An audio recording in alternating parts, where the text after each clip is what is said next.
Hey, and welcome to Unlearning Stress, the podcast where we break the rules and cycles that keep you overcommitted, overstretched, and just plain exhausted, and replace them with something better. No fluff, no guilt, just real talk, real solutions, and expert insights to help you shift the way you live.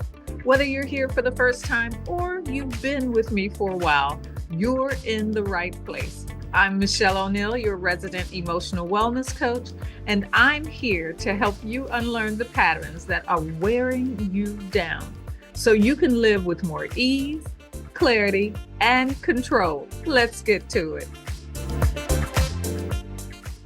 There is a special segment of my ladies that I want to talk to today because I want you to know that it's time to speak up. It's time to be heard. And I want you to know that you're not just tired from teaching, you are actually drained from constantly having to prove that what you do matters. I want you to know that you're seen and that I know that you're not tired because of the hours. And yes, you put in a lot of hours, but you're tired because of the silence, the way that no one talks about the disrespect that you take, the emotional labor that you give, and the fact that every day you're asked to give more without being heard. You know, you walk into classrooms where students are more dysregulated than ever before. And parents expect miracles, but offer no support. They're asking you to pick up where they failed or where they left off. And your colleagues, they're like you, they're too burned out to actually connect. They're trying to make it on their own, and your administration wants results with no real resources. And somehow you're still supposed to show up as the calm, collected, regulated adult in the room. Look, don't get me wrong. You love your students. You know that you're called to this work because somewhere down the line, someone did the same for you. But underneath all that devotion, there is a voice rising up in you that says, this isn't sustainable. And it's definitely not okay. That's the voice I'm talking about. That's the voice that matters. And today, we're going to give it the space that it's been denied too long. You know, at some point, teaching stopped being about impact and started being about proving yourself. What am I talking about? I'm not talking about the students. I'm talking about you because you're no longer just educating, you're justifying that every grade that you give is fair or it's the right grade. Or why did you give that grade? That every decision, every boundary you set, every moment that you ask for more time, more support, or more understanding, all of that has to be justified.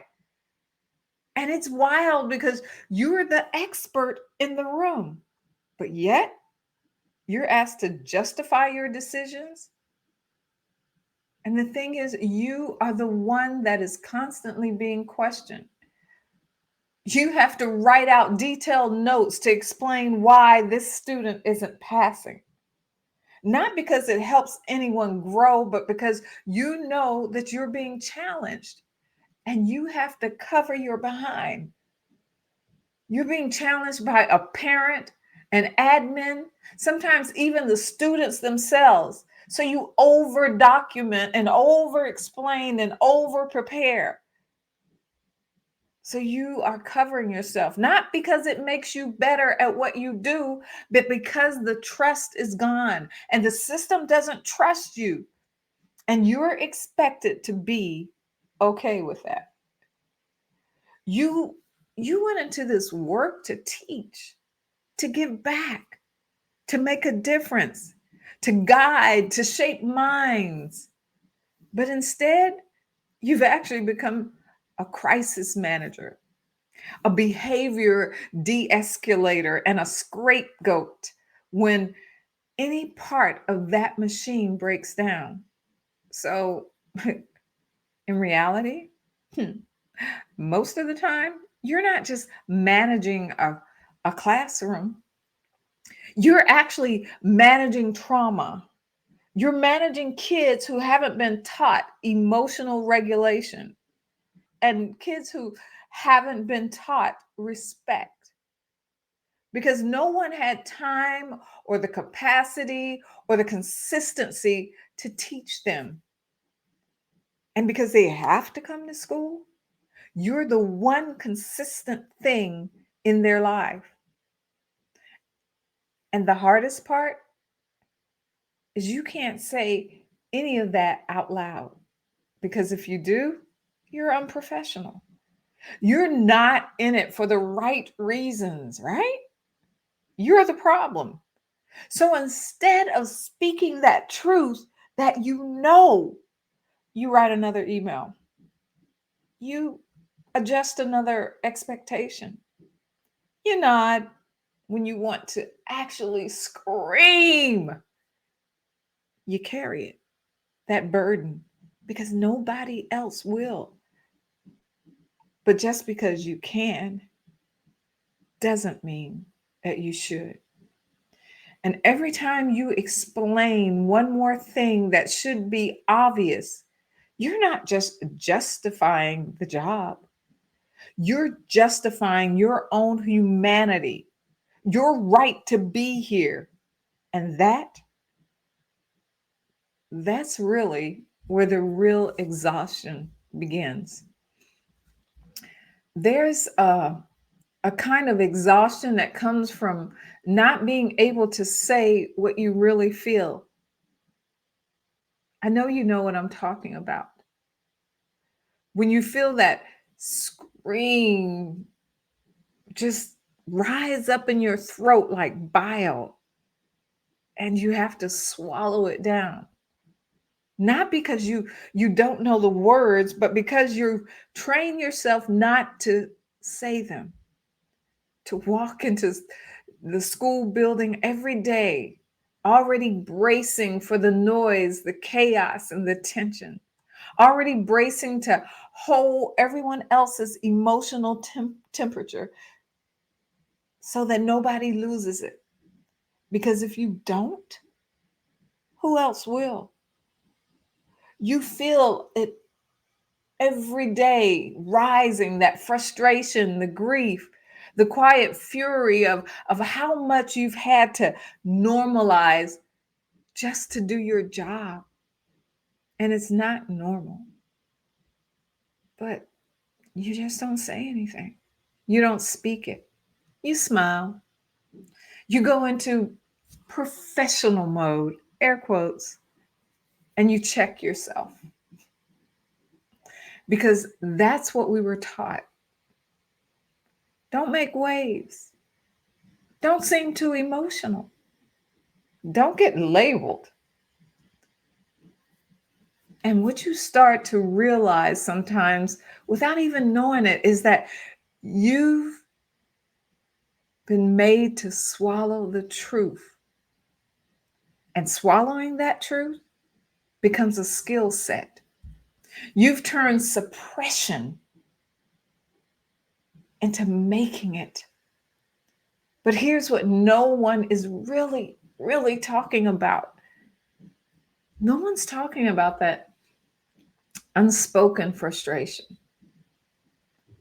In fact, in some ways, you've probably suppressed it so much that you don't even remember that it's there or what it feels like. Because, like I said, it's become the norm. But it doesn't go away. It just sits there in your body, in your gut, in your throat, in your shoulders. Whew. And it builds until you feel physically heavy. even though you've barely moved. And maybe that now that I'm voicing it, maybe now because I'm talking about it, maybe now you're starting to notice it. Or maybe I should say, re-notice it. You know, you don't you don't have the energy to talk after work. You flinch when you get a parent email. You actually dread meetings, not because you're lazy, but because you know your voice won't matter in them anyway. No one's listening to you. They just want to be heard, just like you. And this is what happens when you spend too long in emotional captivity, because that's what it is, bondage. You've trained yourself to say the right things, but now you can't even find the real thing. And this isn't about saying everything that you feel all the time, because that's not life either. And nobody wants us to be regurgitating our feelings on them all the time. That's not real. But what this is about is this is about not betraying yourself every time you open your mouth. You aren't made to carry this burden this much, this silently. And the longer that you do this, the less of you there is to bring to the work that you once loved. You didn't sign up for this. You didn't sign up for the paperwork, the politics, the micromanagement, the emotional babysitting, the do more with less speech at every staff meeting. You sign up to teach, to spark minds, to make a difference. But when you keep showing up in a system that only sees your output, not your insight or your wisdom or your humanity, you start to feel it. This isn't just hard, it's dehumanizing. And after enough days, weeks, months of biting your tongue, minimizing your needs, shrinking your voice, you start to wonder if it's even there anymore. What voice? I have a voice? This is the psychological shift no one prepares you for. When you go from educator to emotional hostage, you're still showing up, you're still holding the line, you're still keeping the peace, but inside you've gone quiet. You don't speak up in meetings anymore because what's the point? You stop asking for support because it never comes. You stop dreaming about what your classroom could be like, the things you could teach those kids, what they'll walk away from, how they're function in society, because you're too busy surviving through what it is that you already have to do. And what breaks my heart is this: you really are still trying, and you're still giving. You're still carrying the mission, but you've had to disconnect from your own truth just to stay. You tell yourself it's just a job, but deep down you know you've started to disappear inside of it. This isn't failure. This isn't weakness. That's what happens when the system teaches you to survive instead of letting you lead and build leaders and teach others how to lead. And if this part of you is nodding silently right now, because I know you're not speaking up, if I'm talking to you, if I'm speaking to you, I want you to hear me clearly. That numbness, that's not disinterest, that's self protection. Listen, listen. You're not broken. That's self-protection. And you've just been in emotional lockdown for too long. You don't have to say it in a meeting. You don't have to write it in an email. You don't have to say it out loud. But you do need to say it to yourself. Because the version of you that has been slowly dissipating in silence, she's still in there. And she's waiting to hear the truth. Just start small. One sentence, one moment of honesty. Not performative, just real. Just something like, this isn't okay. Or, I'm holding much more than anyone sees. Or even, this isn't what I signed up for. Maybe even, I want to out, but I don't know what that means yet. What is out? What do I want out of? I just know this isn't what I want to do. And how about, I don't want to carry all this anymore. I just can't. None of these sentences make you less professional. They make you present. And when you stop abandoning your truth, you stop abandoning yourself. You don't owe the system silence. You don't owe the culture emotional compliance. And you don't need to be louder. You just need to be honest. That's where your power lives.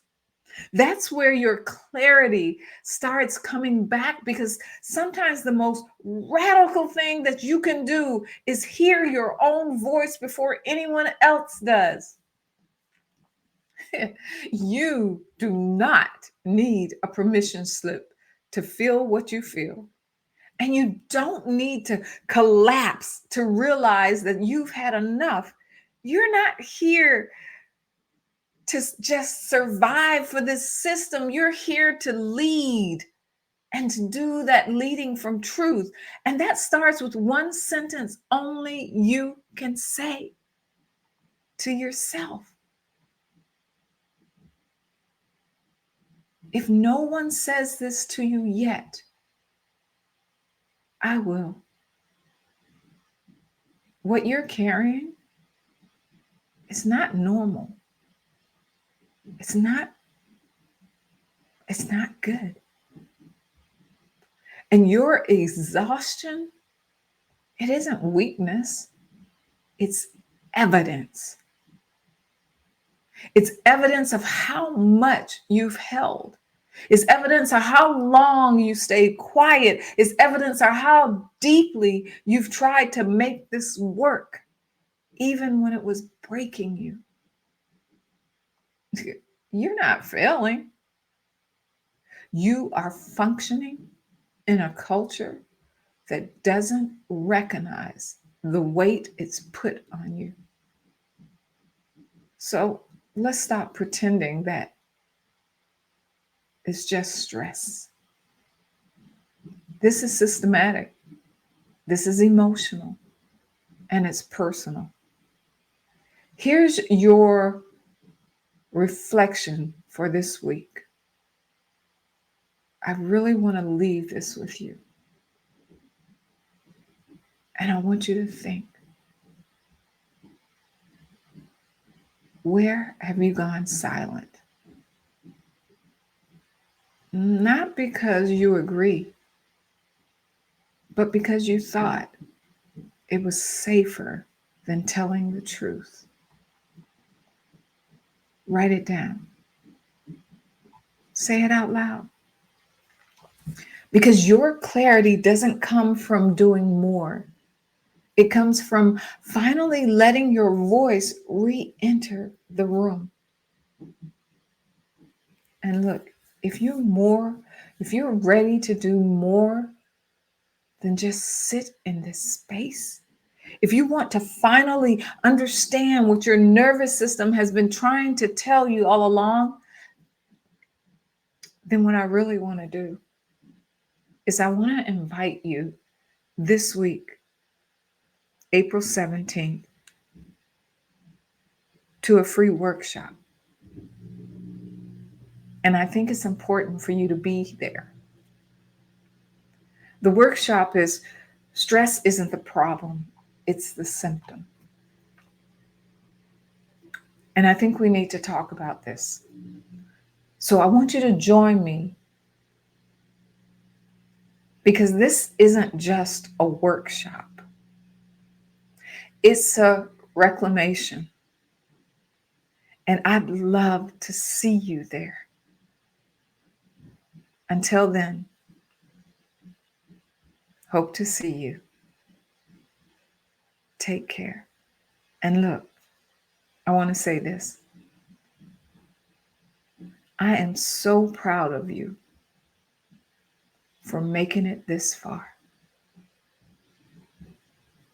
Take care. Bye-bye.